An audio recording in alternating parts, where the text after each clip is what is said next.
If you've got a game face, now would be about the time to bring that out and get ready for tonight. Cavs, Knicks, Game 2, best of 7.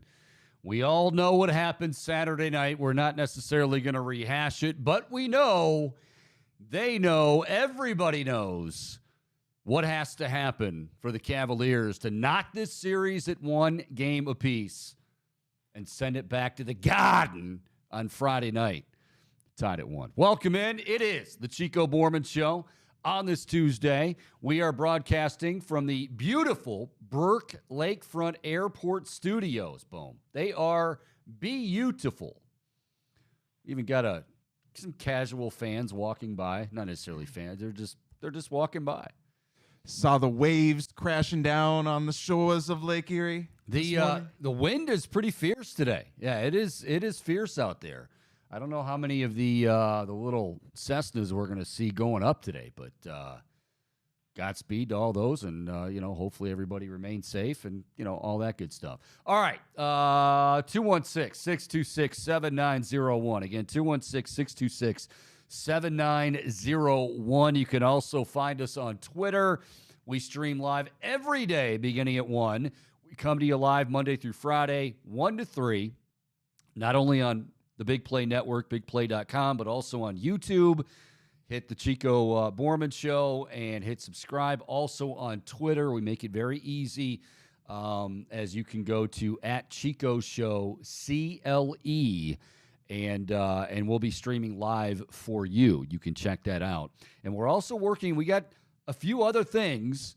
I won't mention them yet, but a few other things in the works, according to the Suits and Dave, about possibilities, other ways to listen. So we're expanding it. We realize at times it can be a little bit difficult to access, but we're working on getting some easier ways to do that. So and facilitate the show. So all kinds of good stuff. Speaking of which,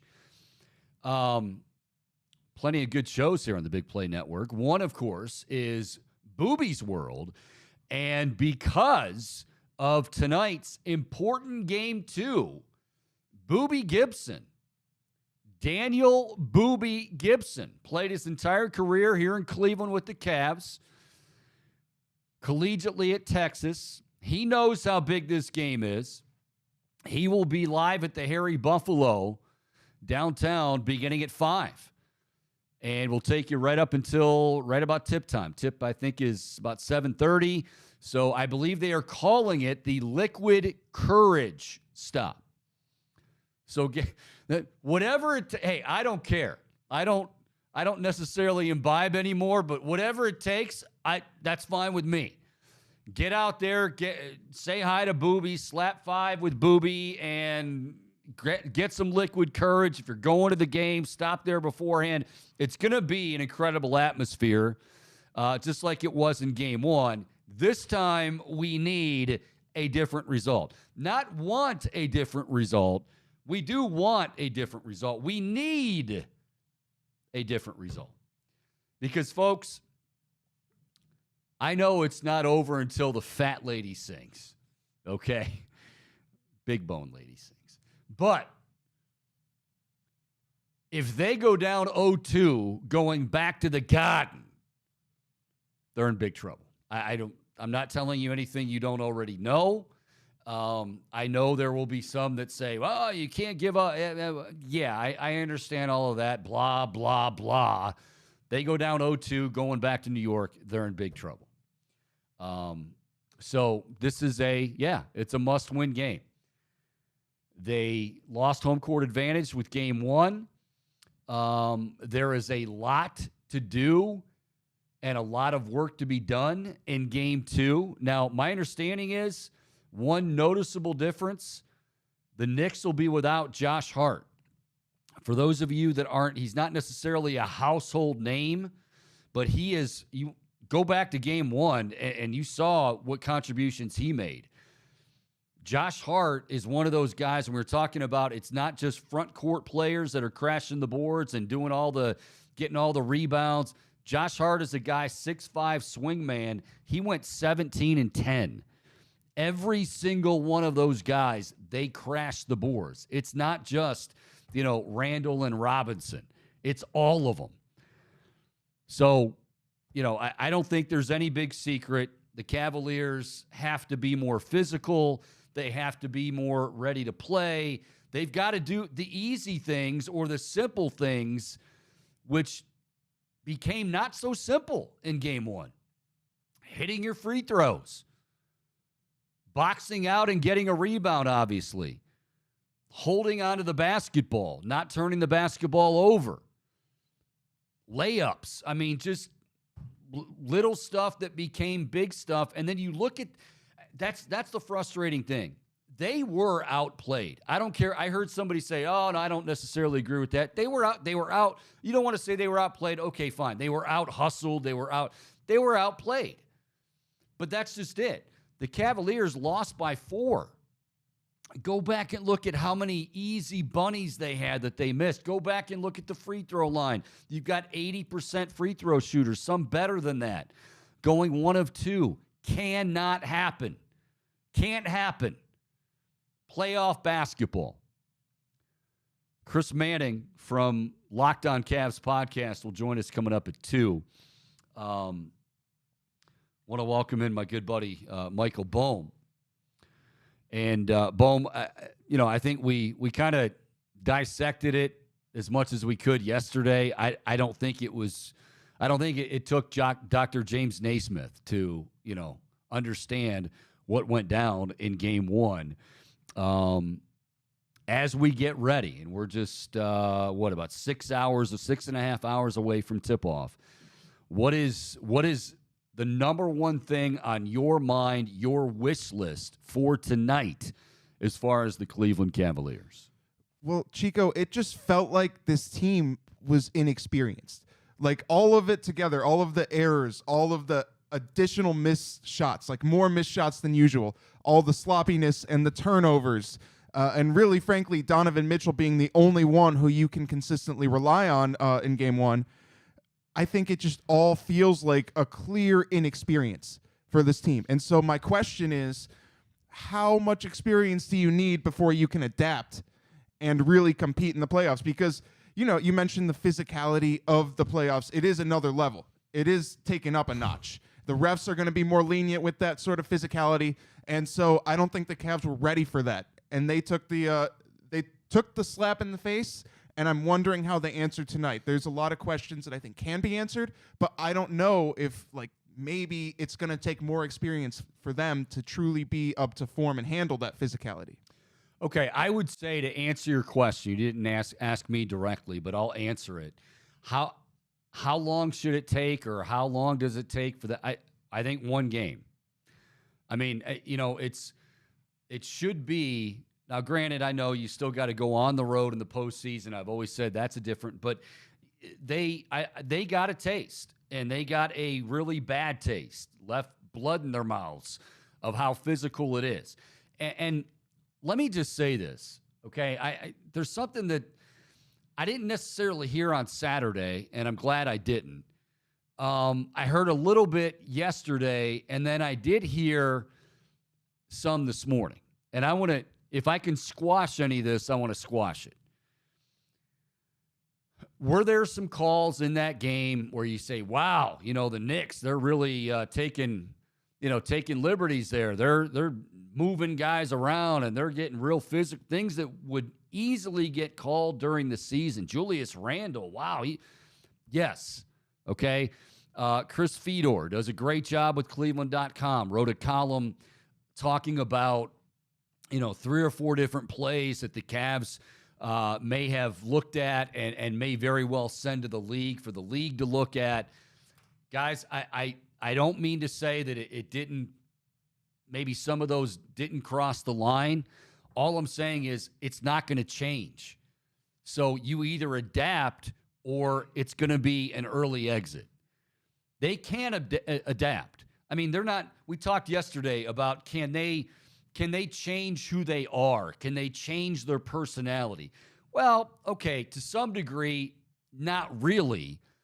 But there are many things that you can do, simple things that I mentioned earlier that they just didn't do, that if you do, you're going to be okay. Now, I think you got punched in the mouth. Numerous guys got punched in the mouth. Numerous guys that weren't used to getting punched in the mouth got punched in the mouth.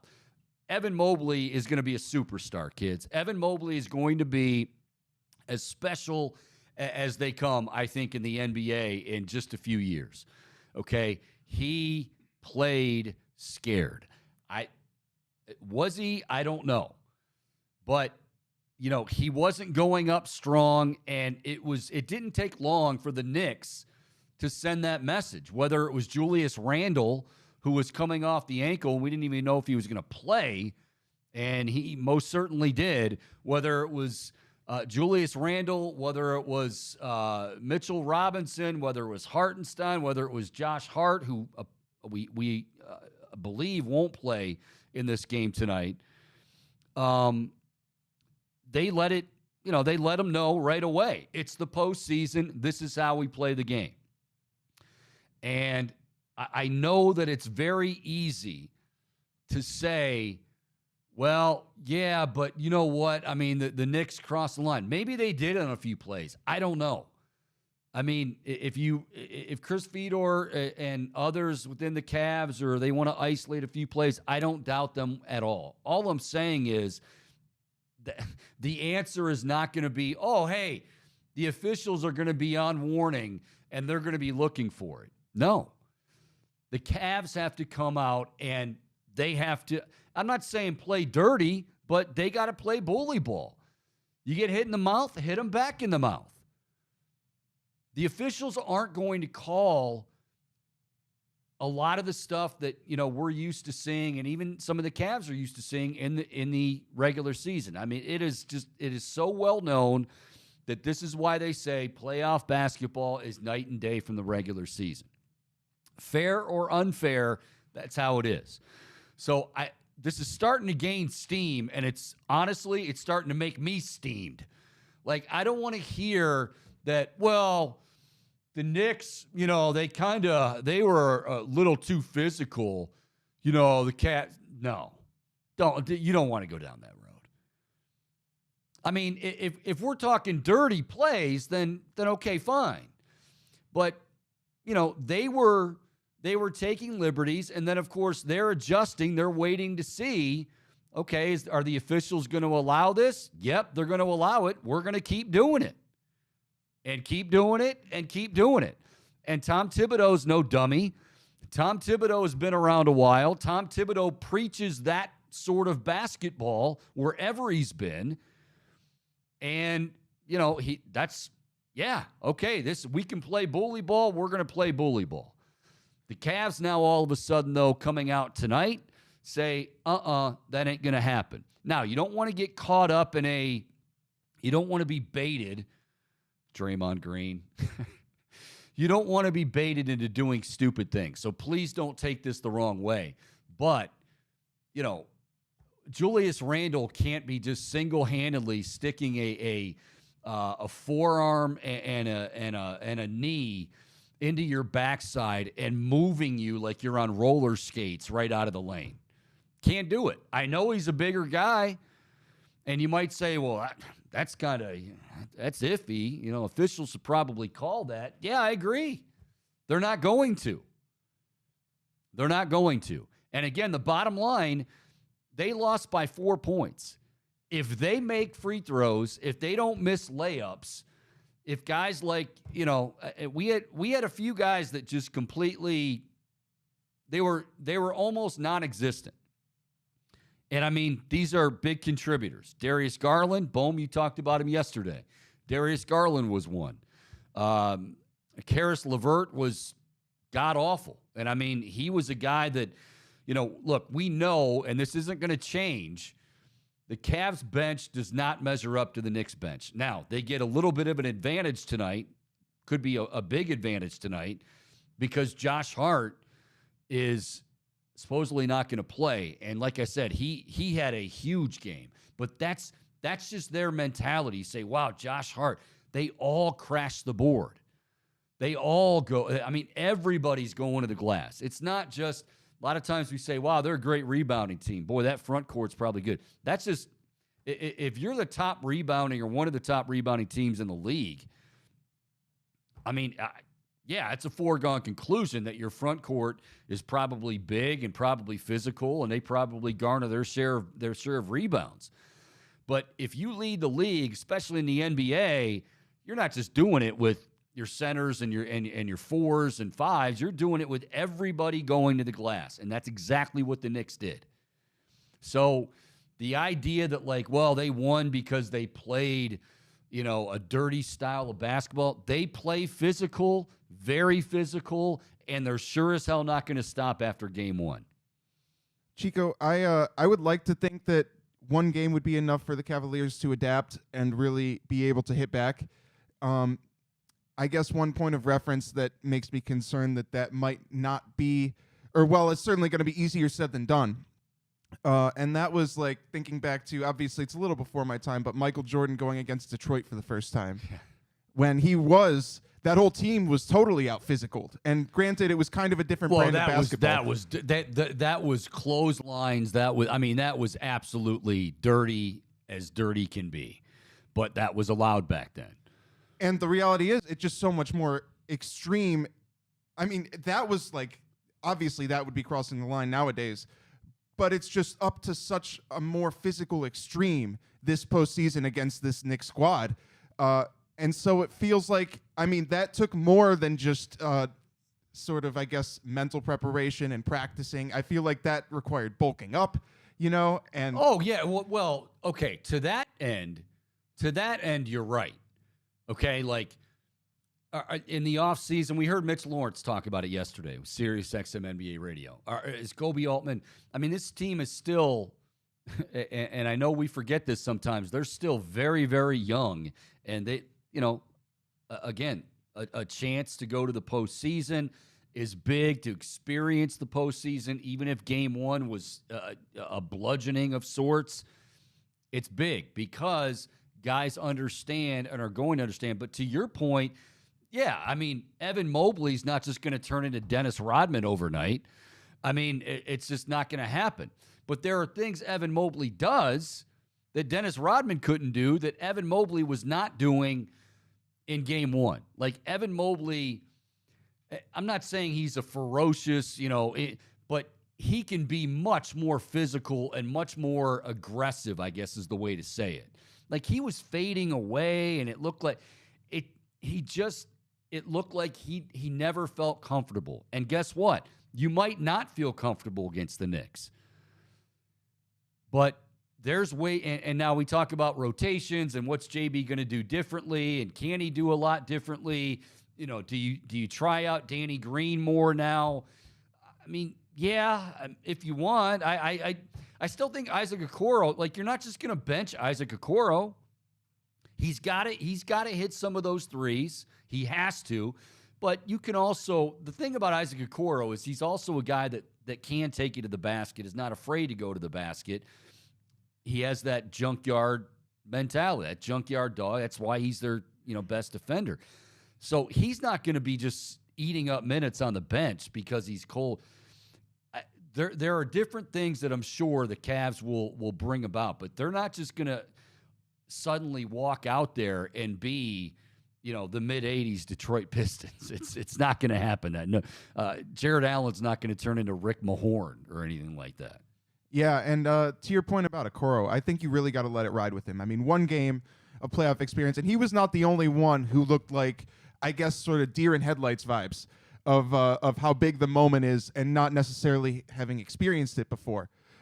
So I think you've got to have a little leeway with these guys because, to your point, that youth is an important thing to keep in mind. Now, I'm not okay. I see. I don't want people to misinterpret that as, you keep going to him in the corner. If he's not making it in the corner, then you tell him to move, and he's, you put him, at the elbow. I don't know. You move him around, and you don't have him just camp out in the corner. Now, again, a guy like Danny Green, seemingly, the thing about I know it's easy, and everybody's yelling for Danny Green. And, I was too on Saturday. But he clearly is not anywhere near 100%. Otherwise, I mean, I don't think JB's just like, well, I'll show. Oh, he wants to win. I mean, if Danny Green can.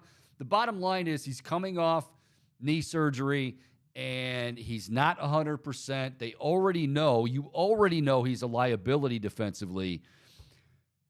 Does it get to the point where Isaac Okoro a liability? It's certain stretches of the game he was, okay? And I think those stretches will be limited because JB knows, everybody knows, the Knicks know that they win this game or this is most likely over. It's just a matter of when, not if. So I think you'll see a little bit of a change there. Ricky Rubio, there's no need to play him, and we love Ricky Rubio, right? But he was terrible. Turnover, he lacked explosion, and again, he's coming off an ACL. So I think you kind of eliminate certain guys, but I mean, look, one of the things we talked about last Friday's show, and 216-626-7901. One of the things we talked about ad nauseum was this isn't a deep team. They're not all of a sudden going to be a deep team. As far as the bench goes, and you go down and you go, okay, who's got the advantage? Check mark, backcourt, front court. Bench is check. 4 of them for the New York Knicks. So the Cavs aren't going to just all of a sudden, wow, our bench. No. You've actually probably eliminated a couple of guys. You may give one or two guys a look if they didn't get one, Danny Green, or a longer look. But for the most part, it's those guys, and we knew it. JB said it going into the postseason. JB said it weeks before the postseason. These guys, we got to play them about 40 minutes. We got to get them, and the good news is, one, they're young, and two, you've had 3 days to get ready. I mean, I don't like the fact that there's so much delay in between, but it does work out for the Cavs. Now they just got to make that work for them.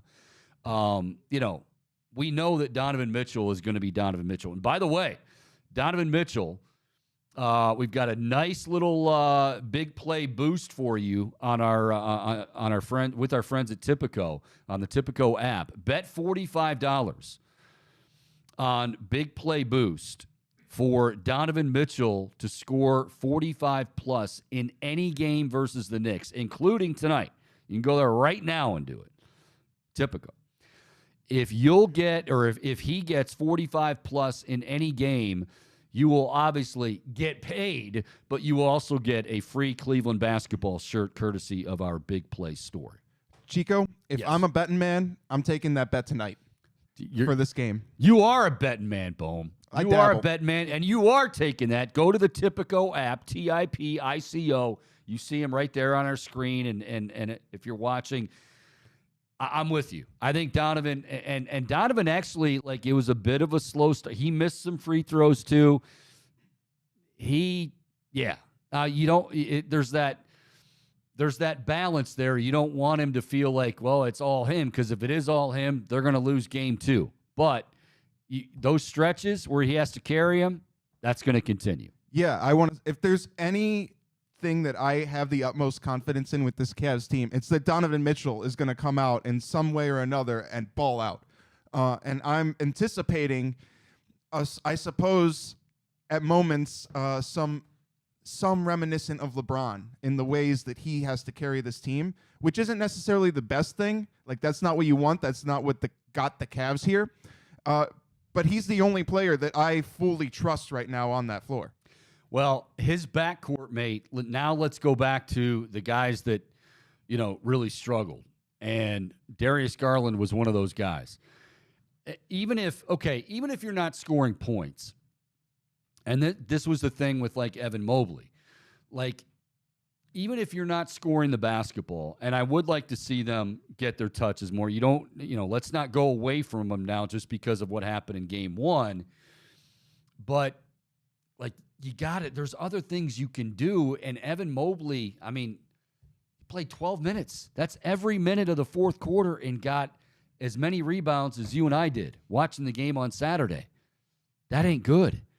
That's terrible. That's going to lead to a loss. And again, they lose by 4 points. I mean, we're talking about a game, and I said this yesterday, I'm not a yeller. I'm not a screamer. I'm not somebody that watches a game and throws things and all that sort of thing. But that game was so damn frustrating to watch because it was like, you miss an easy layup, you miss a bunny in the paint, okay, fine. But then you're missing 2, then you're missing 4, then you're missing 6 of them. Okay, well, then we got, Donovan Mitchell, Darius Garland at the free throw line. Those guys are 80%. Oh, they're making 1 of 2. Those things add up.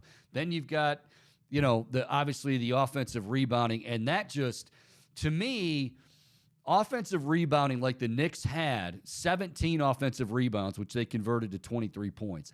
That type of offensive rebounding, for me, the analogy, and sorry, Browns fans, but unfortunately, we've had to deal with this the last few years and last year.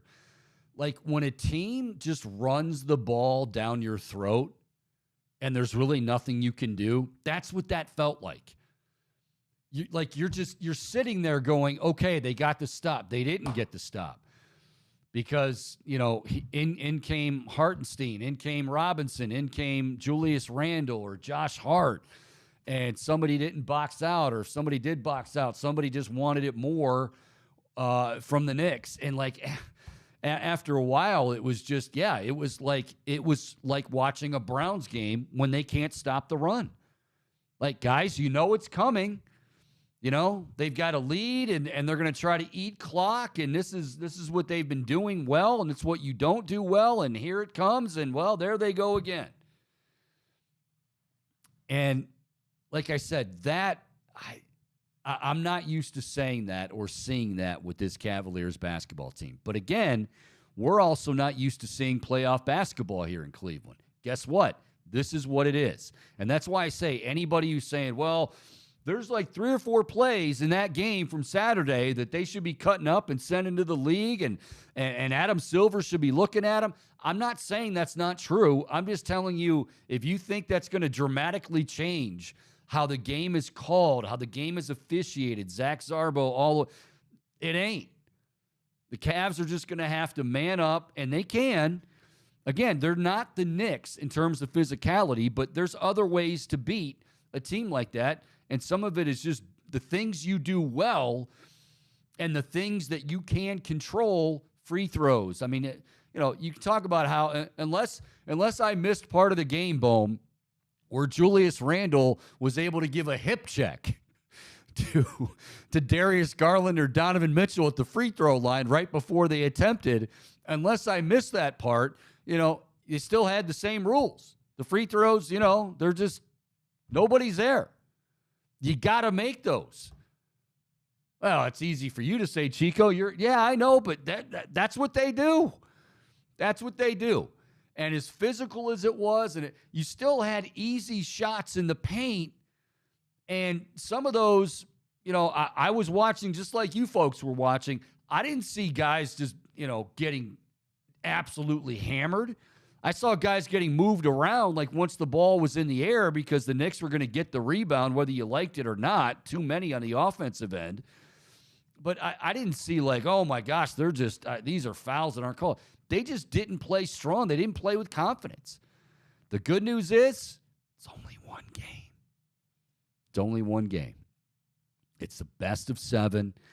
And yes, you know, we always overreact. I don't care what sport it is. I don't care what, you know, what round it is. We always overreact to one game, especially when, one, you're feeling confident, and there's nothing wrong with feeling confident, certainly the fans and whatnot. And I think you're feeling confident again tonight. That's fine. But one game, and that one game, man, some of it was overreaction. Some of it is this could be a concern. And that's why, I mean, I feel like tonight, Bohm, it's not a matter of I've got a bad feeling. I just don't know. That's just it. I don't know. Like, I felt really good on Saturday. I'm like, you know what? Randall's not close to 100%. Maybe he doesn't even play, you know, and yeah, you hear about their bench, and yeah, but, you know, Mobley's going to play well, and, you know, Garland's going to play well, and well, you know, Donovan Mitchell's going to play well and did play well. And then all of a sudden, like, that game unfolded, and I'm going, wait a minute. Even though they were still in it, and amazingly enough, I mean, they had a chance to win that game. You don't really shock Hubie Brown a whole lot. Hubie Brown was like, I can't believe they're still in this. I couldn't either. But I mean, you've just, these guys, the guys that struggled on Saturday, have no choice but to come out and play well, play with confidence. I think they will. But to say that I have a good feeling, I'd be lying if I said I had a good feeling.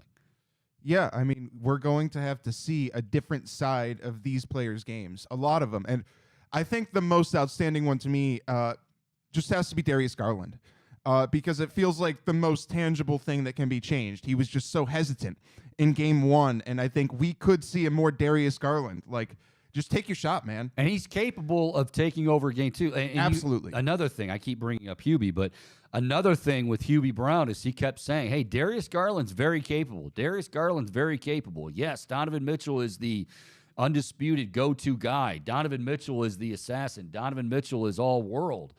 But don't sleep on Darius Garland. He's like, he doesn't get a whole lot of talk, and he just, yeah, he kind of just faded into the crowd and didn't really stand out. He can stand out in games and needs to beginning tonight. And I get that you want to be a playmaker and you want to get your guys engaged and you want to show your confidence in them by not giving up in them if they're not hitting shots. But at some point in a game, you've just got to realize, all right, I think maybe it's time for me to get my feet wet here in the shooting game, because he just did not shoot at all. One shot in the second half, Chico, that's astounding for Darius Garland, who is widely considered one of the best shooters in the NBA. That cannot happen in a playoff game. Yeah. Okay. So we've got obviously plenty to get us charged up and ready to go.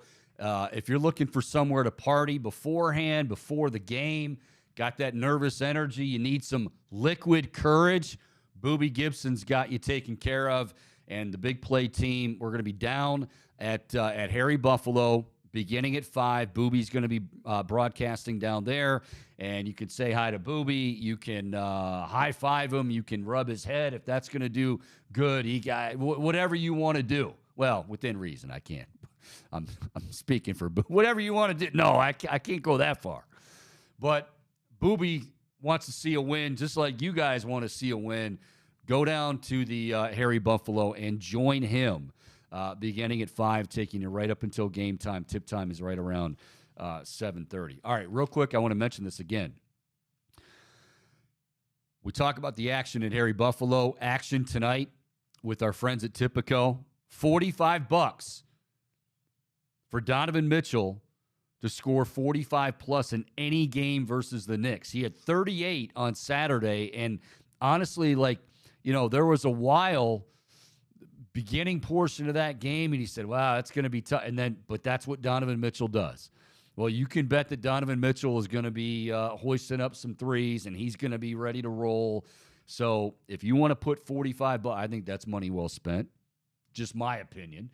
45 bucks on big play boost for Donovan Mitchell to score 45 plus in any game versus the Knicks. If he does it, obviously you get paid, but also you'll get a free Cleveland basketball shirt from our big play store. Boom, what's so funny? You all right there over there? You're getting all giggly and goofy and what's I was just wondering if there's I mean, I'm not saying I would take that bet because but I'm just wondering. Of course you would. No.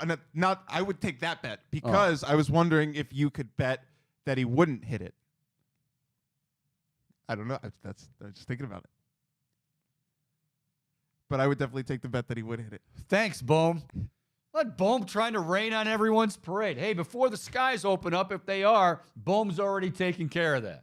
Wow, that water, I'll tell you what, it's hitting that break wall. It's splashing up there. Waves are crashing. Bohm, maybe you need to take a dive in there. And I don't know, you seem to be... Channel my Hugh Jackson. Yeah, but we don't need to see your ass, all right? Please, we don't need to see your ass. All right, we'll take a break, and when we come back, want to hear from you, 216-626-7901. Also, YouTube, you can fire off some comments. Twitter, you can fire off some comments. We've got Chris Manning from the Locked On Cavs podcast coming your way at 2. We'll get his thoughts, what's correctable, what's not correctable for tonight's game 2. Obviously, a must-win. It's best of 7, Chico. They only played one game. It's must-win, period. So we'll talk to Chris about that coming up at 2. When we come back, a very special Tuesday edition, game night edition of Fair or Foul right here on the Chico Bormann Show on the Big Play Network.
Alrighty, welcome back. Chico Bormann Show on this Tuesday. We are ready to go. I know you are ready to go. Hopefully the Cavs are ready to go for Game 2 of the Eastern Conference Playoff Series with the New York Knicks, down 0-1 after a really, really tough game to watch on Saturday. Again, want to remind you, Boobie Gibson will be down at Harry Buffalo downtown. So if you want to take in the festivities before the game, get some liquid courage. That's what we're calling it. Liquid courage with Boobie. You can certainly do that. Real quick before we go to fair or foul. The Guardians were, I don't even know if you say rained out. They were like snowed out. It was flurries and windy. It was miserable in Detroit yesterday. Probably not much better, but they have started a doubleheader. 110 and I think 440 is game 2. Hunter Gaddis on the mound for the Guards, followed by Peyton Battenfield, and currently the Tigers lead the Guardians by a score of 1-0. They are just barely underway through 2 innings, so we'll keep you updated on that. Guardians coming in 9-7, a game back of Minnesota in the American League Central. All right, Michael Bohm, it is time for a very special edition, game night edition of Fair or Foul. Yes, Chico, and I want to kick things off in the NFL. Just, sprinkle in a little bit of all right foosball talk. You want to know who the Browns are going to draft at 4th overall? Oh, no, that's 74th overall. I'm sorry. Unless they trade up. Have hope. No, they won't. Yeah. I don't need them to. Yeah. So, anyway, I want to ask you, because I was thinking about a Cleveland Brown. Deshaun Watson, obviously the only player in NFL history to have a fully guaranteed contract. We saw Jalen Hurts get paid, not fully guaranteed, but $250 million. I want to ask you, fair or foul, a second NFL player will have a fully guaranteed contract by 2028. You just randomly select 2028. You could have said by next year. Because you got guys that are up for contracts. I mean, you got, Burrow, and you've got Justin Herbert, and you've got those guys are getting paid sooner rather than later. Go ahead. I think it's going to have to take a player going from another team, like Watson, not a team paying someone to stay in their, for their franchise. I don't think that'll be a fully guaranteed contract. Would you like my answer, Bohm? Fair or foul? Yes. I'm going to go. You posed it as there will not. A second NFL player will have a fully guaranteed contract by 2028. I'm going foul. I think we are seeing. Now, again, I mentioned yesterday a guy like Joey Burrow, but I think Burrow, I could be wrong here. One of the things Jalen Hurts did, and I'm not saying he's Joe Burrow, but Jalen Hurts is a damn good quarterback. And he got, 180, 170, whatever it was, guaranteed. So not exactly something to sneeze at. But in this day and age, Lamar Jackson is saying, hey, if that's what Deshaun's going to get, then that's what I want to get, and I'm due for my, payday. I think Jalen Hurts basically said, I'm with a great organization. Yeah, we lost some guys, but, the foundation is a good one. Howie Roseman knows what he's doing. I don't need to be, $230 million, $250. I don't need to be the highest paid player. Does Joe Burrow feel the same way? I don't know. But I just don't think these teams, Cincinnati, for good reason, because it's Mike Brown, Spanos with the Chargers and Justin Herbert, they aren't typically guys that you would say, oh, yeah, they're going to go ahead and they'll give them whatever they want. I mean, they're going to get paid very handsomely, but I don't think I think Deshaun Watson, it's safe to say, is going to be the outlier here. And you're right. All the ingredients were there for the perfect storm. When he talked about him going to another team, he wasn't ready. He didn't want to commit to Cleveland right away. And then, hang on a second. Jimmy's really going to, he's really going to bring out the checkbook, and a deal got done. Will all of those ingredients be there for another player? I'm going to say no. Yeah, I mean, it took a bidding war, right? We saw the Browns had to compete in order to land him, and so they offered something unprecedented, and it was an offer he couldn't refuse. But you mentioned Lamar Jackson, and I want to get to that because I want to ask you, Chico, fair or foul to say Lamar Jackson will be the next quarterback to be inked to a new deal? The next quarterback. Foul. I don't. No, I don't think it'll happen. I don't know. I don't even know where he's going to play. I mean, he obviously they franchise him. What is he? Does he decide he's not going to show up? Would he go so far as to say, I don't even care if I get if I forfeit some of this? I just want out of Baltimore. Well, maybe. I don't know. So, yeah, I don't know who it's coming from. If it's not Baltimore, and I don't think it is now, and I've changed my mind on this over the last few weeks. If it's not Baltimore, if he is dead set on getting that much money guaranteed, no team's going to give it to him. What are you laughing at, Bone? What do you got for us? You got Comedy Hour. Yeah, we got a comment on YouTube. No, I'm sure it's a good one. Are you a hockey fan? No. Yeah, I didn't think so. So Sam says, tell me a Canes Rangers series wouldn't be more interesting than Devils Canes. The Devils. I'll tell you what, I do know about Connor McDavid kicking some serious tail. He played his junior hockey for the Erie Otters in Western Pennsylvania. So shout out to those are some fun days back in the day. So yeah.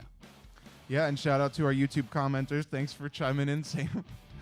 Sprinkling a little hockey talk. You made Bohm's day. I don't know why he was laughing hysterically over that, but Bohm, it doesn't take much. Go ahead, Bohm. What's next on your agenda? Fair or foul? Tyreek Hill is the best wide receiver in the NFL. Foul. Who do you think it is? Justin Jefferson. Oh, really? Yeah. I guess. That's a fair pick. I guess I just didn't see it coming. Yeah, Tyreek Hill is. Well, you should have seen it coming. Tyreek Hill is. He's probably the most dangerous wide receiver. And maybe he doesn't look. He might be a guy that because he is a slot guy, and not necessarily a guy that you're going to see, split wide all the time. Maybe that's why he doesn't get that designation. He's top 3, no doubt. But if I had to pick a guy, you're telling me I got to pick a guy right now in the NFL. Of course, I know you take either Wilson or Olave because as much as I love the Buckeyes, you are. Give me Smith and Jigba. You are as Homer gets. But if I had to take right now the best wide receiver in the game, it's Justin Jefferson. I don't even have to think about it. Okay. That was a very random NFL question. Yeah. Foul, Tyreek Hill is the best wide receiver in the game. That's very random. I have one more random one for you, Chico. Oh, you've got plenty of randomness. Go ahead. Yeah, I thrive on random. You what do. Can I say? Yes, you do. So I want to ask, because I think it's an interesting storyline. I don't have a ton of faith in Derek Carr to lead the Saints very far. But I do want to ask you, fair or foul? Derek Carr makes the Saints a playoff contender. You know what? I'm going to say yes to that. I think Derek Carr.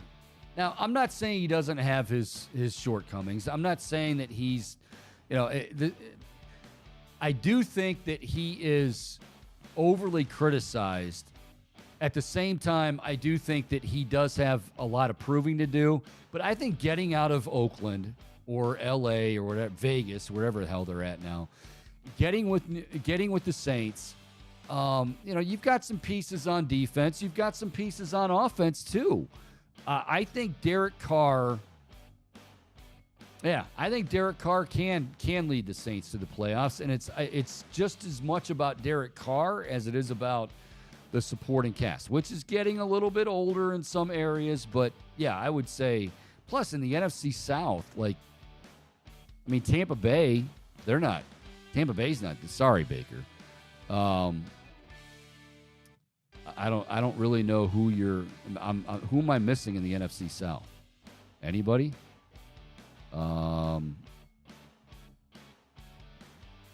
It's all right, Bohm. I got you. Bohm's like, let me frantically check out the NFC South. Yeah, Carolina, Atlanta, Tampa Bay. Yeah, the NFC South's wide open. Last year, the Buccaneers won it 8-9. So, yeah, give me Derek Carr. I think they win the division. And I want to go back because we got some comments coming in. So shout out. Oh, boy. Somebody wants to talk about the lacrosse game. Well, so Sam agrees with you. He says the only person who thinks Tyreek is one is Tyreek.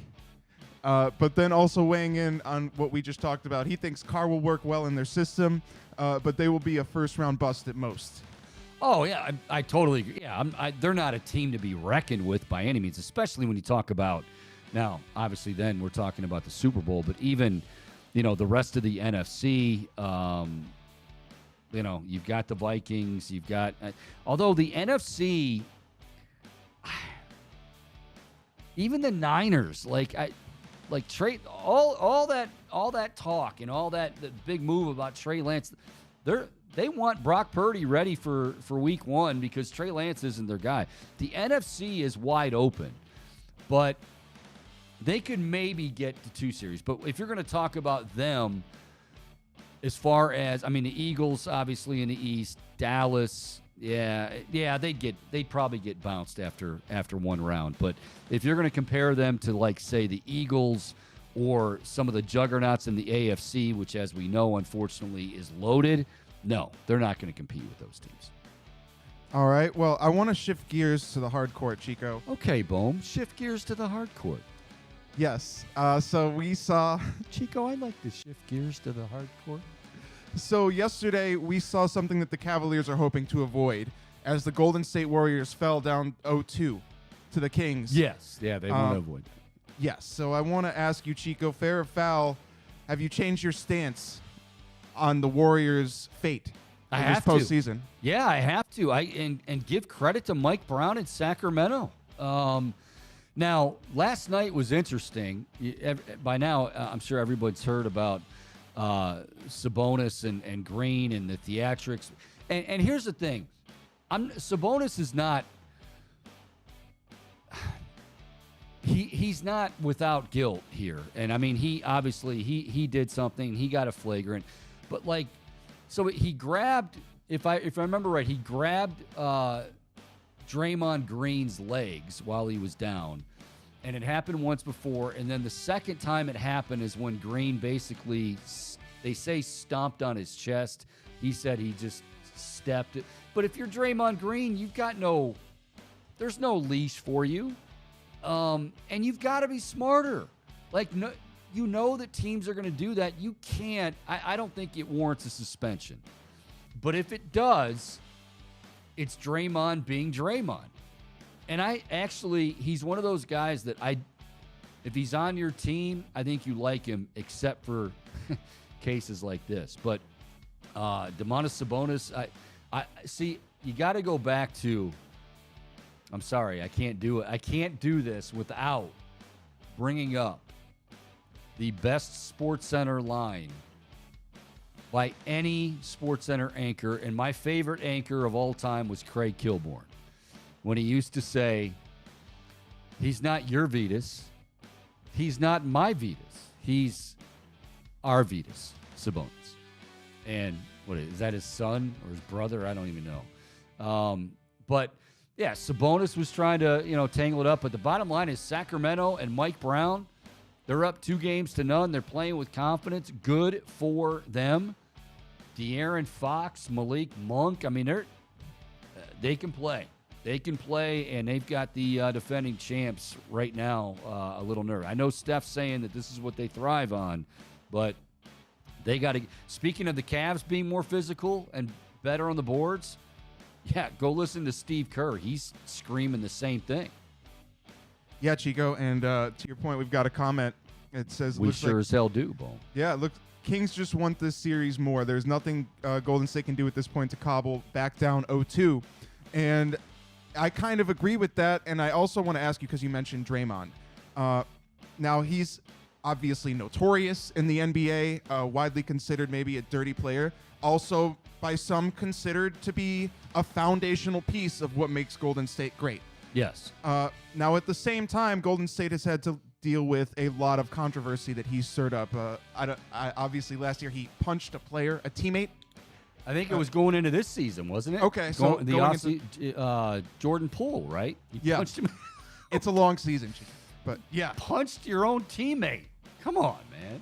Yeah, a little too far. Definitely crossing a line or two. But I want to ask you with that, fair or foul, Draymond Green has played his last season in Golden State. Oh, foul. You know why? His best friend on the team is Steph Curry. And I know Steph gets tired of him. Steph loves him. Steph wants to, unless there's something going on behind the scenes, always remember that, they value him. And he's one of those, like, if he's on my team, I love him on my team, but he does have to corral some of this. But I would say that's absolutely foul, because if for no other reason, Steph Curry, I don't think would allow that to happen. Now, I realize that he's kind of not the type like LeBron to make decisions, personnel decisions, but I think that would be one where Steph kind of voices his opinion, his displeasure in that situation. All right, Chico. Well, I would be remiss if I did not sneak in at least one Cavs fair or foul topic tonight. Obviously. Hang on 1 second, Boom. Be careful out there. My buddy Chris is going up in one of the Cessnas. It's very windy. Be careful. He can't hear me, but anyway, go ahead. I just want it to be known that I said that to him. Sending him good vibes. Yes. Always. Yes. Hopefully it resonates. So I would like to... Yes. Yes, Boom. Hopefully it does resonate. I wanted to sneak in one Cavs one here on this fair or foul because obviously huge game tonight. So fair or foul, you mentioned the bench scoring being a pivotal part of what this team has. I mean, we were so outscored on the bench by the New York Knicks bench. Hopefully someone can step up. Fair or foul, Chico, at least one player from the Cavs bench will score at least 10 points. At least 10? I'll say fair. I think Karis LeVert, he better do that. Somebody better do that. But, yeah, I think Karis LeVert, I mean, here's the thing. They're never going to, I think you asked me yesterday, are the Cavs going to outscore the Knicks bench in any game? No, they're not. They don't necessarily have, I mean, look at the discrepancy and how big of a discrepancy it was in the rebounding and everything. And the Cavs damn near, they lost by 4. So, I think Karis LeVert, I hope Karis LeVert bounce back. He's one of many, but Karis LeVert's got to be better, and he can be better on both ends, and he has to be tonight. And Chico, that'll do it for this edition of Fair or Foul. That is this edition of Fair or Foul. We will do it again tomorrow, whether you like it or not, roughly around 1:30. We hope you like it, though. We know that you're going to really like Chris Manning. He is with Locked On Cavs podcast. He certainly, I'm guessing, didn't like Game 1. None of us liked Game 1. How much of that is correctable? Chris Manning with Locked On Cavs podcast. He is next right here on the Chico Bormann Show on the Big Play Network.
Welcome back as we roll into the 2 o'clock hour, the Chico Bormann Show on the Big Play Network. And we're going to be with you until 3 o'clock. Do not forget, Boobie Gibson going to be down at Harry Buffalo downtown, getting you set. We're calling it the Liquid Courage broadcast, getting you ready for the Cavaliers and the New York Knicks game 2.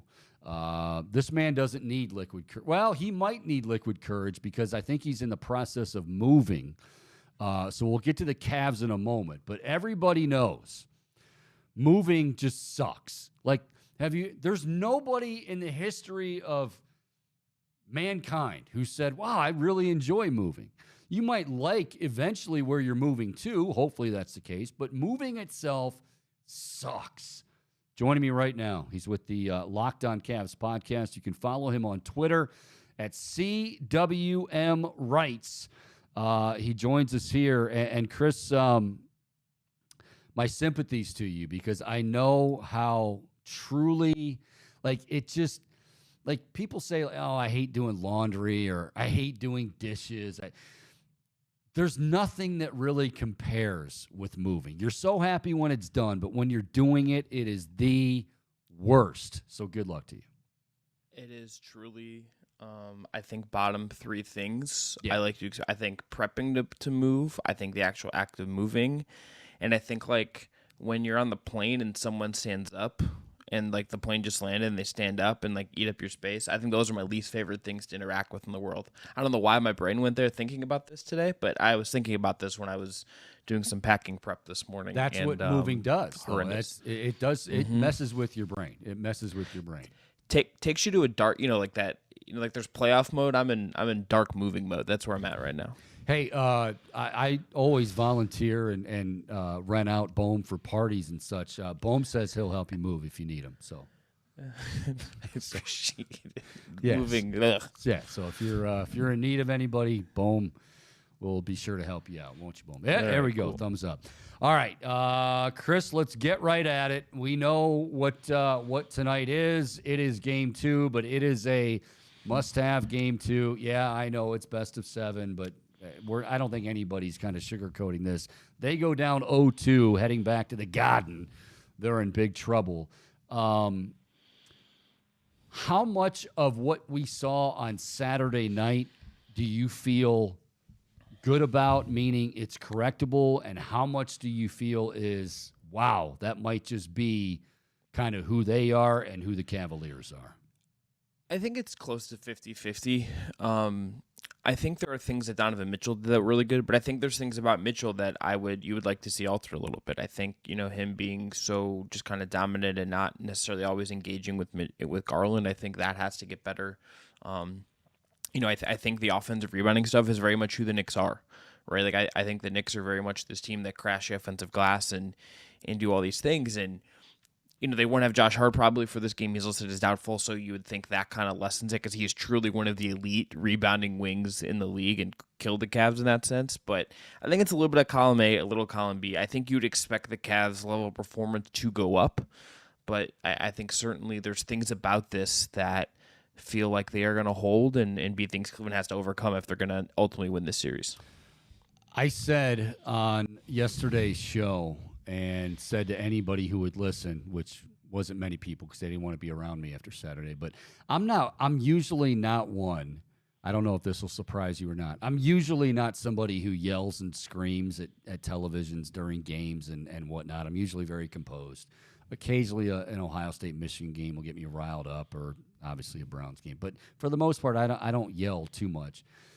That game had me yelling a lot, whether it was missing easy buckets, layups, seemingly, bunnies in the paint, whether it was free throws, whether it was, of course, the offensive rebounds that kept coming New York's way. I just felt myself It seemed like there were so many things that they did not do well, but then you look down at the score, and Chris, if I watched that game and like didn't really know, it wasn't really paying attention score-wise, I would have thought they lost the game by 20. But it was still for them. So is that a good thing or is that a bad thing?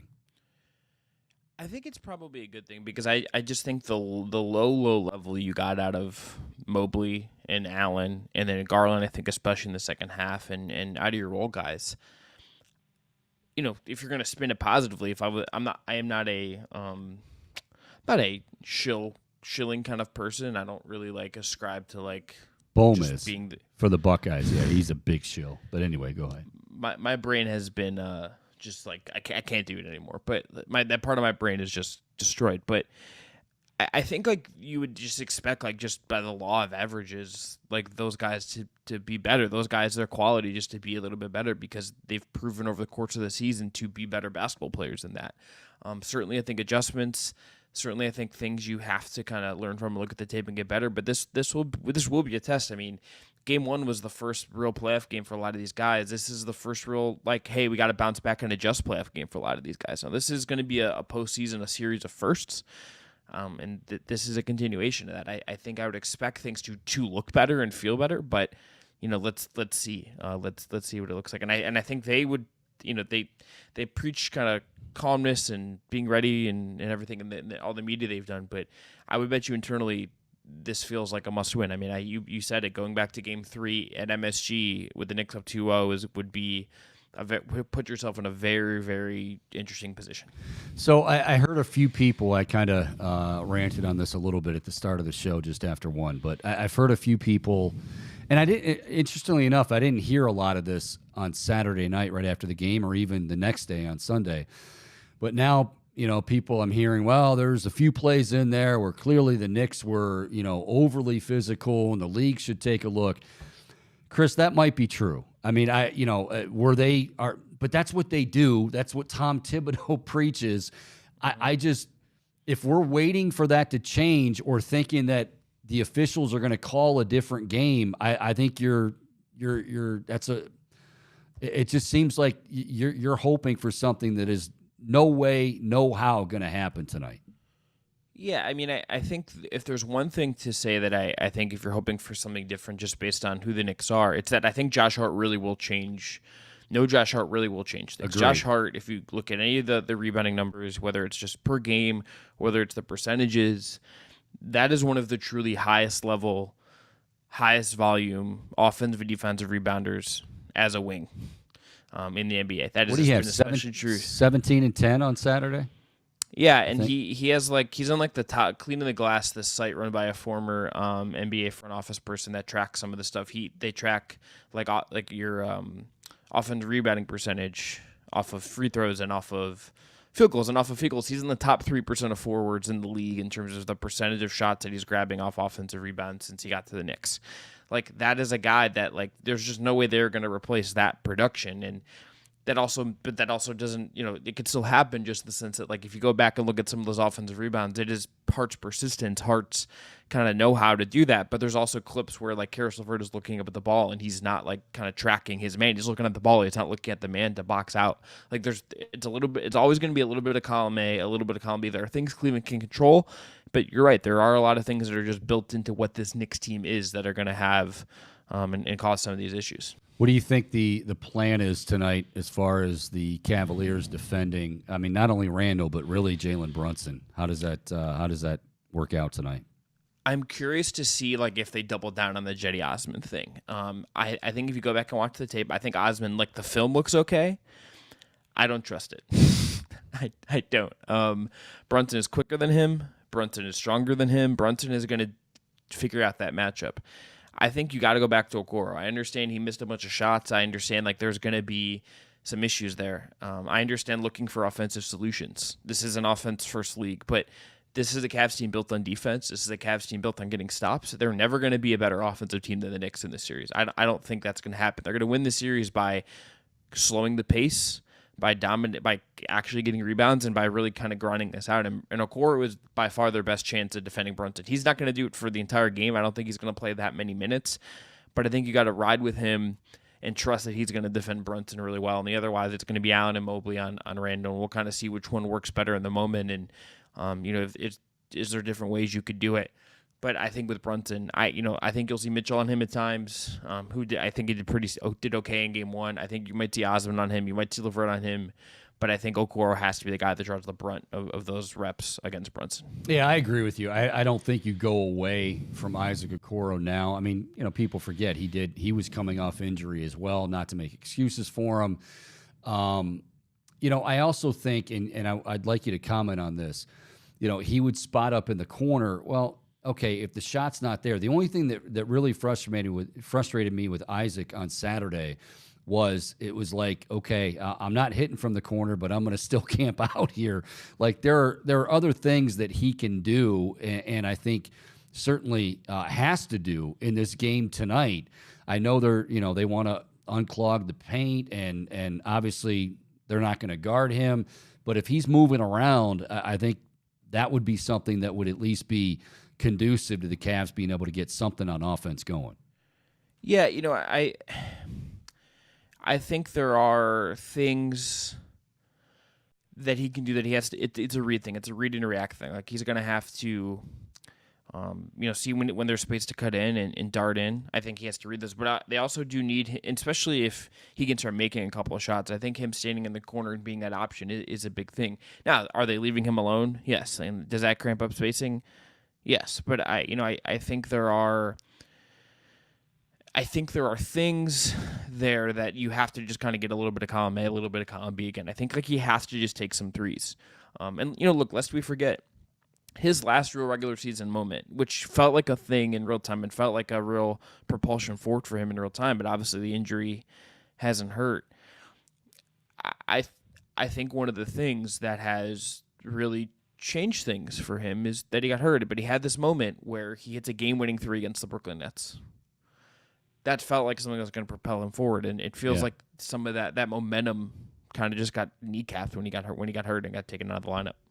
He is Chris Manning with the Locked On Cavs podcast. You can follow him on Twitter if you are not already at CWM Rights. Cavs Knicks tonight around 7:30 tip-off, and no question about it, Cavs, although just down one game, 0-1 in this series, really got to have this one tonight at Rocket Mortgage Fieldhouse. I always, and you do, and I'll continue to, sing the praises of Evan Mobley, but I got to be honest with you, like, wow, that was I don't think I expected him to just go nuts and score 40 points and be swatting shots into the fifth row, but he did look intimidated, if you want to call it that, and I don't want to speak for him, but it just seemed like the moment was too big, and that was one thing that I know I've said, and I certainly said a lot leading into the series, that Mobley doesn't really seem to get rattled. Whether or not he was, I don't know, but he certainly played like he was in that game on Saturday. Your thoughts? Yeah, I mean, I think that felt like his first entrance into this, and I think that felt like a guy going through his first playoff game. He started out, I think, well with that left-handed dunk. Things, I think, worked well, but he just looked a little bit off. And I don't know if that was nerves. I don't know if that was just things the Knicks did or a combination, but I would suspect there was a little bit of nerves. I think that's like I at least sometimes think of him as sort of like above some of that stuff because of how just kind of calm and even-keeled he seems. But I think that's certainly a moment where it felt like, maybe there is a little bit of nerves here. Maybe there is a little bit of that. But, I mean, look, they're not winning the series. The series won't be competitive unless he plays well and unless Jared Allen plays well. And Jared Allen can't kind of get beat up on the offensive glass. Like, both those guys have to be better. And Mobley definitely, I think, needs to be a closer version or the version of the two-way force we saw towards the end of the regular season. Did Darius Garland look indecisive to you on Saturday? I know a lot of guys did, but did Darius Garland look indecisive on Saturday night? Yeah, I mean, I think the Knicks threw traps at him. I think the Cavs really only had kind of one counter to kind of screen for him off ball and get him loose. I think they have to get him set up in different ways. I think them pushing the tempo a little bit at times, I think, would help kind of get Garland loose a little bit, and that's not something they've always wanted to do. But the Knicks had size. The Knicks had traps to kind of throw at him and make his life uncomfortable. And I think with him and Mitchell, it's like I think there's times where Mitchell can be getting in his own little silo, just like a little too much. He is obviously spectacular. He's obviously great. But I think sometimes there has to be kind of more interplay between those two guys to kind of feed off of each other. And I think if you see that in game two, Garland will look a little bit looser. He'll get a little bit more going. That was Chico. That would have been he only in the regular season had 6 games out of, I think, 69 games played where he had more turnovers than assists. He had that in the first game of the playoffs. That's not a recipe for Cleveland winning. They're not going to win if that looks like that again. They need him to be assertive, to be the conductor of everything, and they need to find ways to kind of empower him and help him beat those traps. Whatever it is, maybe you got to do some DHOs. Maybe there's some more staggered screens. Maybe there's stuff with him and Mitchell. I liked how they put Garland off ball as a shooter at times too. There's stuff you got to do to kind of get him loose, I think. So, look, we all know, and the Knicks have been this way all season long, and certainly we saw it Saturday, although they will be shorthanded clearly without Josh Hart. But I don't think there's ever going to be a game in this series where we're like, oh, the Cavs bench will have the advantage. But that said, man, Karis LeVert, another one. I not to pick on guys, but when you're looking at how they lost on Saturday night, he's another one where he was playing really well down the stretch on both ends of the floor, and I mean he's missing easy layups, and it just I don't want to say he looked overwhelmed because he does have some experience, but he looked very much out of sync. He's another one that I think, okay, fine, the bench isn't going to outscore the Knicks bench, but he's got to be much better than he was on Saturday. Yeah, and look, I think there are some concerns about like what LeVert is in this series. I don't think he's the right point of attack guy. Like I think some of the rebounding stuff, he was often guarding Josh Hart. Like there's a clip that is seared into my brain of him just staring at the ball like it was the moon, and Josh Hart just runs by him and crashes. Like he can't do that, and like they need him to make pull-ups. Like they need LeVert to kind of be the guy he was at the end of the regular season. He is someone they keep calling their X factor. He absolutely is. Defensively, I expect him to just at least compete, and he's played into a role that I don't think he's like naturally kind of fit for. But he has to make some shots. Like he has to hit some of these pull-ups. He has to hit some of the threes that he took. Like otherwise, like I don't know exactly what you do with him. If he's not making shots or it's an off night for him, and maybe he struggles defensively, like you might have to just say, hey, got to go in a different direction here. I mean, they did that with Rubio. They did that with Wade. I don't think like he's as easily kind of pushed aside. But I think you certainly have to kind of see what the look for him is in the matchup again and kind of figure it out as you go a little bit if you're Bickerstaff. Yeah, I think as much as we love Ricky Rubio, he didn't look anywhere near, and maybe he shouldn't because of the surgery and whatnot.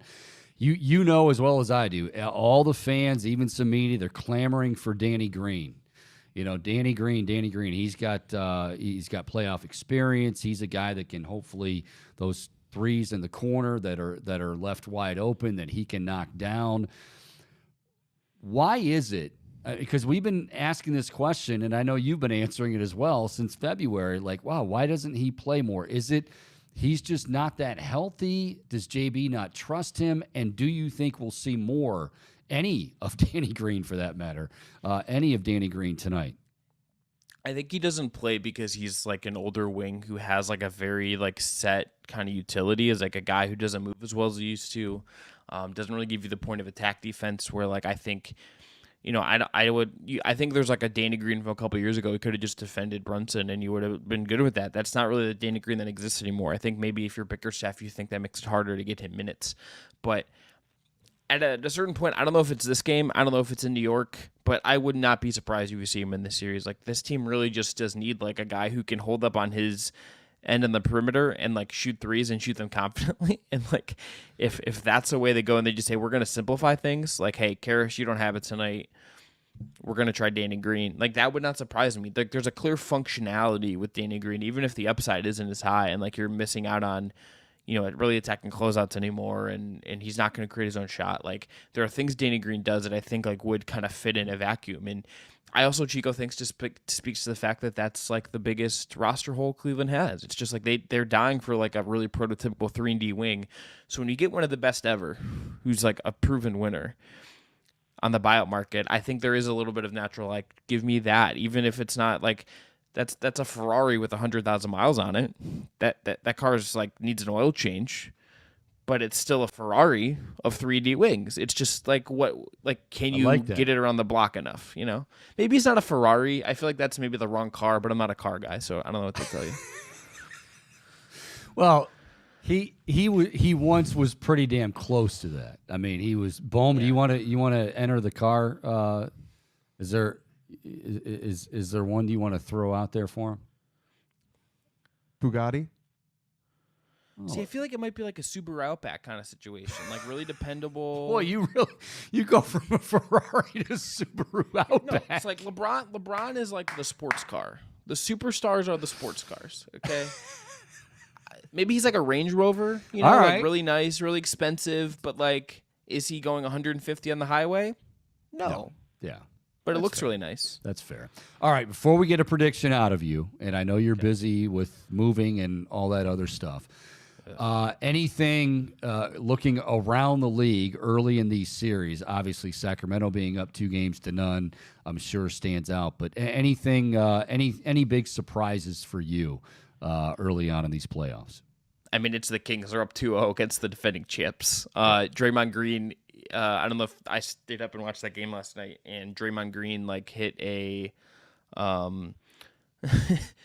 WWE finishing move on Domantas Sabonis' chest, and then like egged on the crowd. Like he went full heel in that game, and it was astounding. But I think Mike Brown has done like an incredible job with that Kings team, and he's doing an incredible job in this series. They are so well prepped defensively in that series. They have dialed up the pick and rolls in that series and kind of moving away from some of the DHO stuff they do. That team is 2-0 up on the Warriors. Like, I understand maybe it's not the peak Warriors team from last year, but they're 2 up on a team with Steph Curry and Klay Thompson, and Wiggins is back, and like with a reputation and everything. I mean, that's it. And look, I think injuries are bad as well, but like there's like things you could say about the Charge that I don't find as interesting. But I think it's all about the Kings. That is, to me, the team of the NBA season, regardless of conference. That is like the team of the season. Those crowds have been insane. Like, that's what a playoff crowd to me like should feel like. Like, nope, it doesn't feel like there's any pumped in noise in there. It just feels like those people are on tilt. It's great. I aspire to see more fan bases just that absolutely on tilt for a team they love like that. It's really cool to see. Well, I think we'll definitely see it tonight at Rocket Mortgage Fieldhouse. With that said, are we going back to the Garden, not at a game apiece? I'm gonna say so. The Cavs, I think the hard thing really is a big deal. I just think this Cavs team is, even with some concerns about how they match up with the Knicks, I do think they get it done. Haven't looked to see what the line is. It was like 5 last time I looked, and that was before the Hart injury came out. So, but I don't know if they're going to cover or anything like that. But I do think they get a win. It's going to be tight. I think every game in the series is probably going to be tight and grimy and uncomfortable. But I think Cleveland gets a 1-1, and they go back to New York with the series tied up. Are you pretty much all packed? Or is no, the pre? No, that's no. Yeah. I have about a month until I move, but it's just like a very complicated process for reasons. So sure. Yeah, just day by day. I feel like when athletes like give you the cliche that it's like, I'm just focused on the opponent in front of us. That's me with like my pants or something. It's right. Like, hey, I gotta get those I gotta get that box of pots just ready to go. It's just tunnel vision. As I said, I volunteer Bohm. You can work him as hard as you'd like, and if you need him, just give us a call. We'll lend him out. Only if it brings the case of the bat behind you. That's the only way. I don't even know if there's actual beer in there, but he's got to bring the Labatt. He'll even cook for you. Yeah, he'll make meals for you. He's very very versatile. That Michael Bohm, I'll tell you. Chris, I feel like you're really putting him up for some work he didn't sign up for. Hope he's getting a bump. I think he's probably going to swear at me when we go to break here, but that's okay. Chris, you're the best, man. Appreciate you taking some time for us. Again, follow him on Twitter at CWM Rights, Locked On Cavs podcast. By the way, real quick, go ahead and push this. You and Evan have something that you're out there. I know it's what's like only $4.99, right? And you can So we Locked On the company is partnering with a company called Subtext, where you can subscribe. We're doing a month for free, but for $4.99 a month after that trial period, we'll give you kind of breakdown drilling. Going to see there, insights into how we make the podcast. You only see there all kinds of behind the scenes stuff. So if you're a fan of the show and you want to support us like financially directly, that's a really good way to do it. Not going to begrudge anyone for not paying $5 for something. Like, money is your money, but it is a cool thing if you want to support us directly and you want to see like how the sausage gets made a little bit and you want some analysis and priority on mailbag questions stuff that you can only get there. Bohm will spend money on that too. So yeah, he's your guy for that as well. Chris, we appreciate it, buddy. Good luck to the Cavs tonight. We'll see how it goes, and we will talk to you soon, pal. Thank you. Thanks, Chico. Appreciate you. All right. That is, again, Chris Manning with the Locked On Cavs podcast. We're going to step aside. We have an update, by the way, on the Guardians and the Tigers. And some guy who was struggling may have just gone yard. I won't give any hints or anything, but SpongeBob SquarePants. SpongeBob. We'll give you the update when we come back. Also, take your calls, 216-626-7901. Don't forget, tonight, 5 o'clock, Harry Buffalo, Booby's World. That's right, it is Booby's World. Liquid Courage Tour goes to Harry Buffalo downtown as we get you set for the Cavaliers and the Knicks. Game 2 over at Rocket Mortgage Fieldhouse. Got to have it. That means you got to have Booby getting you ready for the game. So we'll step aside. We'll be back with more. Final half hour on the way right here on the Big Play Network.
Five hours away from the Cavaliers and the Knicks game 2, the Eastern Conference playoffs. Cavs trailing 0-1. Obviously got to have it before going back to the Garden on a Friday night. Welcome back. It is the Chico Bormann Show here on the Big Play Network. By the way, again, want to mention this from our friends at Tipico. They're right there on that screen. Bet $45 on Big Play Boost for Donovan Mitchell to score 45 plus in any game versus the Knicks, including tonight. I feel like tonight could be that game. If you do get that and he gets that, then obviously you're going to win some cash, but you're also going to get a free Cleveland basketball shirt. Cody's done a nice job with these. I think McNeil, Reflog is a bit of a model himself, and I believe he was modeling the shirt at the card collection, Greeny card collection event this weekend out in Independence. So it's a really, really nice looking shirt. Cody did a nice job with it. And you will have a chance to win that from our Big Play store. You can go on our website, bigplay.com, and, of course, check out the Big Play store. Plenty of nice things out there. And, Bohm, I've officially jinxed the Cleveland Guardians. Yeah. Mm-hmm. Oh, did you know? Sure did, yeah. So when I went to break, and I said, wow, we got a guy who's been struggling mightily, has gone yard, and Oscar Gonzalez is that guy. And, boy, Josh Bell has another RBI. He's starting to fire it up. And it was 3-1 when I went to break, and now it is tied at 3 as they go to the 6th inning in Motown. You're saying the Guardians blew a 3-1 lead? We have that shirt in our store. The Golden State blew a 3-1 lead. Golden State Warriors blew a 3-1 lead. Yeah, we've got that in our store, too. You really should check out the store. It is pretty sweet. BigPlay.com. But, yes, I screwed that up. 3-all going into the 6th. Hunter Gaddis is on the mound. Doubleheader because, of course, if you're just tuning in and you didn't realize it yesterday, the Guardians did have their game snowed out. Rained out, whatever you want to call it. It was miserable. So instead of, they're supposed to play at 6:40 tonight or 6:10 tonight, I think it was, they decided to move it up to a doubleheader, moved up to that second game to 4:40 because, again, the weather is not exactly great in Detroit. So it'll be Peyton Battenfield in the nightcap, and hopefully Guardians will be able to take care of business in this one before the nightcap, currently knotted up at 3. All right, so I think we've pretty much gone over everything involving the Cavaliers and involving the Knicks tonight. We talked to Chris Manning from Locked On Cavs podcast. If you want to chime in with a prediction, 216-626-7901. Answer me this. Who struggled on Saturday will bounce back in the biggest way? Like Evan Mobley struggled. Is he going to have a great game? Darius Garland struggled. Is he going to have a great game? Karis LeVert struggled. Is he going to have a great game? Isaac Okoro, from an offensive standpoint, is he going to have a great game? Boom, you got to pick one guy. I think I know who your guy is. Will you tell me if I get it right? Sure. Okay. Darius Garland. That is correct. Darius Garland's your guy? Yes, because he's the one of the players that really struggled most in Game 1 that I have the most faith in turning it around, because it primarily just centers around, you got to shoot the ball more, man. Like, that's really the biggest thing that I had with Garland. He was trying too much to set up his teammates. He was far too passive. I want to see one of the best shooters in the NBA take more shots than just one in a half. You got to shoot the ball, man. We should put that on a T-shirt. Just shoot the ball, man. With Bohm's mug and the words, you got to shoot the ball, man. Put it up, dude. I like that idea. I like that idea. No, I'm with you. I mean, I can't say I have a good feeling. That doesn't mean I have a bad feeling. Saturday kind of shook me. I mean, I'll admit, Saturday shook me a little bit. As I said, I don't get very upset. I don't get very animated watching games or anything like that. That game on Saturday shook me. And it was the combination of, New York just being, and we knew they were physical, but knowing it and then seeing it play out the way it did on Saturday was really tough. And then on top of it, seeing all of the missed opportunities, whether it was, missed shots in the lane, Evan Mobley kind of fading away from defenders, shooting the basketball as opposed to going up strong. And, the other thing is, not only by doing that, going up strong and not fading away, better shot at hopefully making the shot, but on top of it, get to the free throw line. And I know that free throw line was not very friendly for the Cavaliers. They didn't go that much, but they did not do well. They only shot, I want to say, like 71%, something like that from the free throw line. Got to be better there. I mean, these are the playoffs. We all know that. They certainly know that.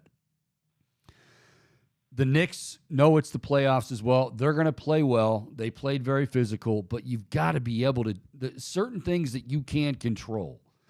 Like I said, you're at the free throw line. Last time I checked, Julius Randle can't hip check you before you go take that shot at the stripe. You've got it's just you and the bucket, and 25,000 screaming fans. But you got to be able to knock those down. So I like I said, I don't want to say I feel not great about this game, but I just don't feel I felt really good on Friday. I don't have that same feeling tonight, but I really want to see how they start. I really want to see how they start this game. The uncertainty is seeping in, Chico. It is. It's seeping in. It's not, and I'm not being Debbie Downer. I don't want to hear like, oh, Chico's giving up. No, it's not that at all. I felt really good on Saturday and on Friday when we did the show before Saturday. I don't have that same over-the-top feeling. Not awful, but not great either. There are a lot of questions that need to be answered. We need to see this Cavs team punch back. Yeah. Because, they were brutalized in game 1, and yet they still hung in blow for blow, and they made it to the finish line only losing by 4. So it just feels like there's that potential for this team to be really good if they can overcome that physicality. And I know you talked about it a lot yesterday. You talked about how this team is so much more finesse. And is that something that can overcome the physicality of a postseason? And that's the question that hopefully can be answered today. Yeah. And, Chris mentioned it. We mentioned it as well. Josh Hart being out is a huge, huge loss for the Knicks. Like, he is – I loved watching him in college at I think he went to Nova. And, this is a guy that at 6'5", you talk about the swing men – and you talk about guys that, you pretty much know who the usual suspects are, right? You've got Isaiah Hartenstein, you've got you've got Mitchell Robinson, Julius Randle obviously is going to get some boards. Josh Hart, though, and not to say that he doesn't, because he has done that all season long, but man, was he was flying in there and just crashing the glass, which is the exact opposite of what the Cavs are doing. Yes, Bo. No, I'm just agreeing with you. I think that's massive. And Chris Manning really stressed that too. And I forget the specific stat he listed, but basically it illustrates why he's one of the most effective rebounders for his height in all of the association.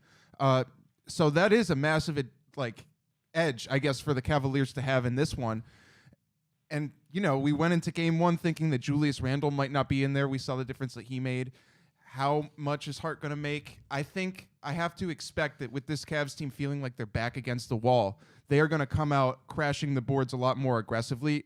I also think a lot of balls just didn't bounce their way off the rim. Like, there was a lot that they're setting up to get a board. I heard people say that. I don't buy it. Not to you're entitled to that opinion. I heard other people say that. I didn't buy that. I think there are times when that does happen, but I think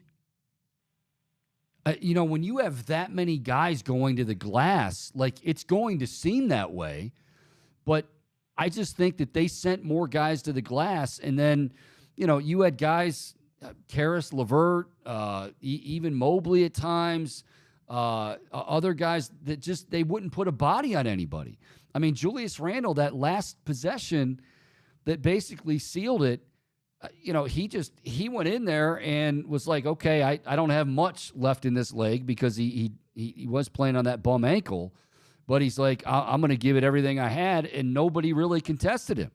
So, I hear what you're saying. Like, sometimes that is a luck thing, but for the most part, it just seemed like if you're going to throw that many guys and get that many guys going to the glass, yeah, obviously your chances are much greater to get rebounds, but 17 on the offensive side, my God, that was beyond frustrating. Yeah, and I'm not chalking it all up to luck. Sure, I know. They were definitely out physical, but it did seem like a lot of balls just got away from them. There were a lot of rebounds that were being recovered around the arc, and so I guess we'll see. but I think that I expect this team to try to be more aggressive around the glass tonight. Okay. 216-626-7901. Also, you can chime in on YouTube. We're also streaming live on Twitter at Chico Show CLE. All right, Boom. If I give you, and there's no way you will get this, and if you do, I'll buy you one of those fancy planes out there on the runway. Not even just the Pipers or the Cessna, like one of the big time jets. The answer is that random, huh? Yeah, if you get this, God bless you. You can't look it up, by the way. This is a product of, normally years past, and we're grateful for this. We're not in the same situation. But years past, the Browns are drafting, say, 1st overall or 8th overall or 6th overall. Who are they going to go with? Who do you think they're going to? And you had a pretty good chance at nailing who, not only because of, you heard best available, but you knew who they might be leaning toward. You knew, guys that rumor mill, all that sort of thing. Well, the Browns this year, as we know, do not pick until round 3. Now they have 2 selections in round 3, 2 selections in round 4, 2 selections in round 5, a single selection in round 6 and 7. So with the Browns' first 2 picks, 74 overall and 98 overall as it stands right now, who are the Browns taking? Who are they projected to take according to Todd McShay and Mel Kiper, who did their mock draft? Did you have a chance to look? I didn't look. Okay. I do have one guess. Go ahead. Jordan Addison. No. That's I'll tell you what, that's a good guess. 74, and it's okay if you say I've never heard of this guy, because I think most people, this is why it's, for fans, like, it's not that it's not important. The team, obviously, you can still make great hay, and they need to, by the way, but fans don't get as into it because Gervon Dexter, defensive tackle out of Florida, nobody's going, yes, that was the guy I wanted them to take. Now, we all know position-wise, they need to add depth. That's a guy in the interior of the line for Florida who, if he's available, and again, trying to project at 74 and 98 is a little difficult. But 74, it's Gervon Dexter, defensive tackle out of Florida. And then at 98, love this name. They get a linebacker from Alabama, Henry To'o. That's his name. It's like there's 4 Teo or something. Yeah, it's To'o. Yeah, it's T-O like apostrophe O, T-O apostrophe O. He transferred there from somewhere, and I remember Ohio State was in the running. He was It was down to Bama and Ohio State, and he chose Bama. The word is on, and again, I know this is 98 overall. We'll see if he's available. But the Browns do need. That linebacker is one position that we haven't really heard that much about, because everybody, and I get it, everybody is so laser focused on just how much they need defensive line help, and specifically interior line help. Linebacker is also an area of need. Now, great that you bring back Anthony Walker, and he's going to be healthy, and I think that's going to go a long way. But they do need help there. And To'o, I just like saying it. Like, if you look up, I looked up some of his highlights just because I wanted to hear to make sure it was To'o. And I think that's what I heard. But he's not a guy, they say, who, is gonna jump off the screen at you. I mean, he can move well, but he's one of those that diagnoses very, very well. It kind of reminds me of, because I thought Mack Wilson played that way for the Browns. I thought Mack Wilson was, a 4th or 5th rounder. Also came out a little bit early. Very good athleticism. But I think he had questions about, on the field, his game. Well, no. He was athletic, but he diagnosed plays pretty well. I thought that was one thing he did do well. And then was the other knock that he Wasn't there a knock that he was undersized too? Yes, and that's in large part why because he went to Alabama, so automatically that shoots you up a lot of draft boards or stocks or whatever. But Henry To'o is, and they watched him. One of the clips that I looked at, they saw him like come from the far side of the field as a linebacker, just kind of playing the boundary. He came all the way to the other side of the field, had this pass out in the flat diagnosed, and just tracked this guy down and brought him down. They said, he's not the fastest guy. He's not the most athletic guy, but he is very, very smart. He is so quick at diagnosing things. And so anyway, there you go. That's not going to get anybody too excited. I realize that, but I'm actually excited by that pick, Chico. I like that guy. I mean, it fits Andrew Berry. Like, he loves taking those big program guys. And no better program than the Alabama machine. But secondly, also, I love having that kind of intuitive player in the middle. And we saw last year when you lost Walker, or you lost JOK for certain stretches. You're just never going to make it through a full season having all linebackers healthy. And I think depth, I mean, you could say this about every position, but depth is critical. And that linebacker position is one where you need some leadership. And I think having that kind of intuition and that ability to diagnose plays and have that understanding, it kind of goes hand in hand to me with a linebacker with good leadership. Okay, I've got to, before we get out of here, and we'll get to predictions for tonight. But have you heard this story? It is really, really starting to gain steam on Twitter, which normally I'm not going to say I pay attention to. But in this case, it's involving a Blue Jays pitcher, Anthony Bass. And apparently a lot of fans are kind of tearing into him a little bit. Now, Joe Thomas, if I'm not mistaken, Joe Thomas, and we love Joe Thomas, I think Joe Thomas even said, I don't know about this post. Why? So, okay, his wife, Anthony Bass's wife, was on this flight. And apparently, she's 22 weeks pregnant, and she has 2 young kids. The 2 young kids were on the flight with her. This is with United.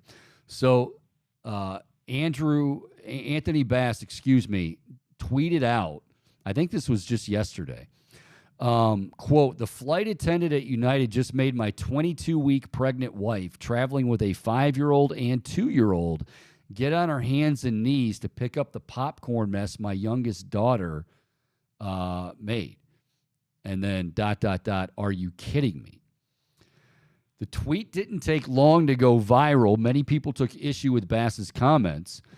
Bass was asked who he expected to clean up the mess, and he responded, "The cleaning crew they hire." Several Twitter users called him out and expressed that it's the responsibility of the parent to clean up after their children, not the cabin crew. One said, quote, "I have 3 kids. I just flew coach 12 hours and was able to clean up after them for every mess. It's called parenting. Do you expect park janitors to clean up after your pet? No, your child, your responsibility." I am curious about this. Now, she is 22, what did they say, 22 weeks pregnant? What is it? It's 3 months, or no, I'm sorry. 4. No. That's about 5 months. A little over 5 months. Quick math I did there. I mean, the mess, I'm looking at the picture. I mean, it's a mess. There's popcorn. It looks basically like how my living room looks after I get done eating popcorn. It's kind of, everywhere. But I don't know. Bohm, what do you think here? Play the role of Judge Judy. Judge Michael Bohm presiding. If it pleases the court. Chico, I understand where Bass is coming from in terms of wanting to be protective, right? You don't want your pregnant wife to do too much work and be overstressed. At the same time, coming out of the gate, no pun intended, this is automatically like the most annoying customer on a plane. The pregnant wife with 2 screaming kids. But I feel like there's only so much you can do about the screaming, but you could at least have the common decency to keep your area neat. And look, it's one thing to leave something behind, like accidentally, you drop a napkin or something. Like, it happens. But I think when there's an outright mess like that, it should be your responsibility to clean up. Like, I don't know anything about a cleaning crew. I don't know what the cleaning sanitation process is for a plane, but I try to keep my area neat. Okay, here's what I don't know, and we don't know. Did the wife of Anthony Bass, did she? I don't think she asked them or told them to.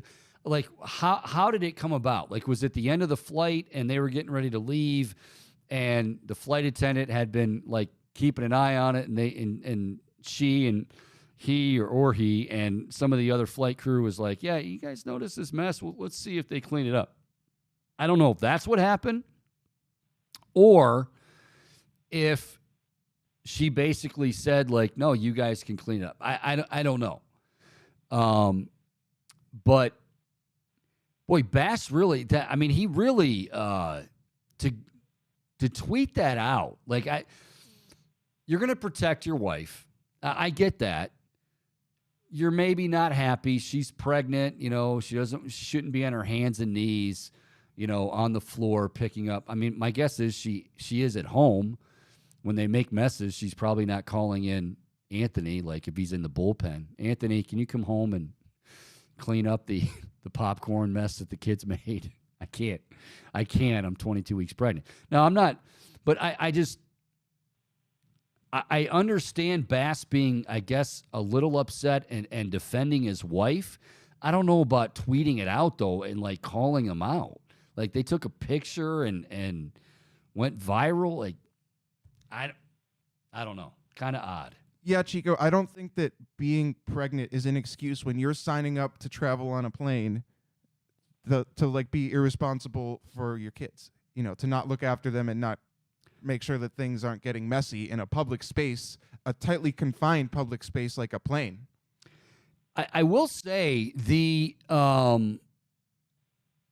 analogy used by one of the Twitterers who said, do you expect park janitors to clean up after your pet? No.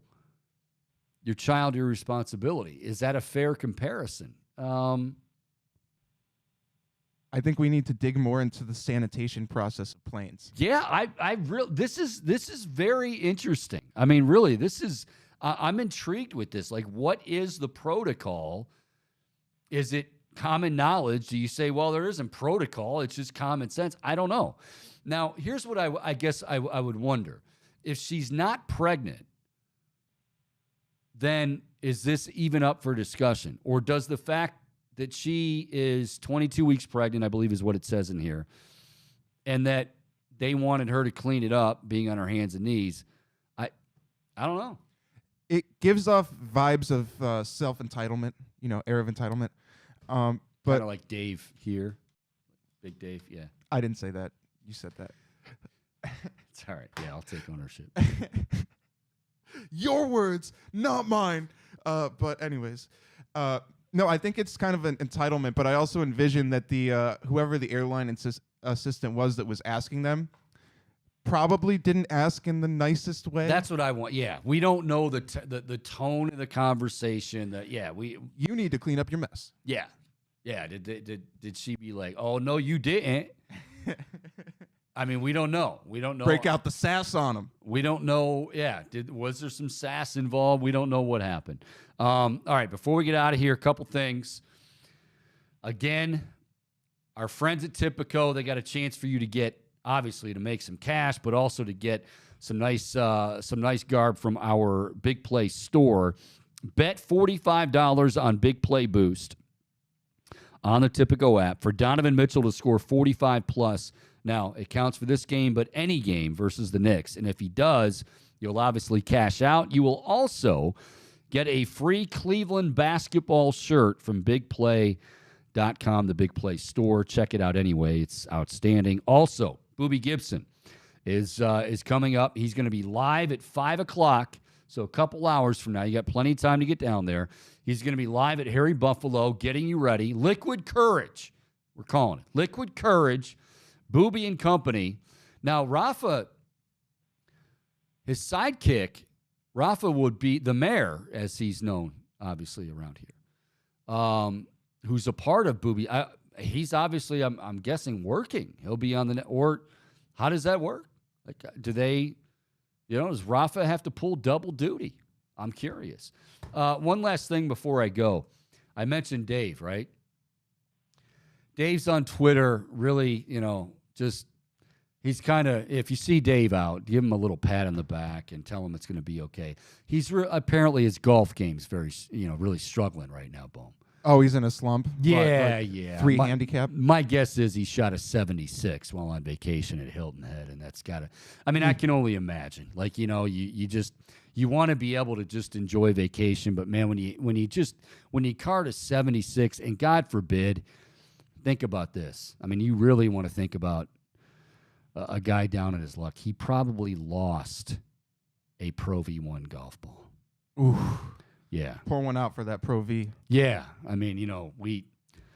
Most people we lose. If we just lose 1 dozen, we're feeling pretty good. But Dave just, probably shot a 76, lost 1 Pro V1, and he is just really down in his luck. So if you see Dave, tell him to suck it up. All right. We're out of time. Boom, great job. Thanks to Chris Manning, Locked On Cavs podcast. Check him out, CWM Rights. Check out Booby, 5 o'clock at Harry Buffalo. They're doing it tonight, okay? It's not going to be easy, but I remember a guy that used to say, nothing is given, everything is earned. Yeah, they're going to earn it tonight. Go back to the Garden, tied at a game apiece. Boom, you want to chime in? Yeah. We got this, Chico. We got this. Just shoot the ball, man. They're gonna beat the crap out of him, Chico. Let's show them who's boss. Yeah, this is our court. This is our town. All right, we'll be back with you again tomorrow afternoon at 1, breaking it all down for you. So until then, enjoy your evening. Go Guards, go Cavs, and we'll talk to you tomorrow afternoon beginning at 1. See ya!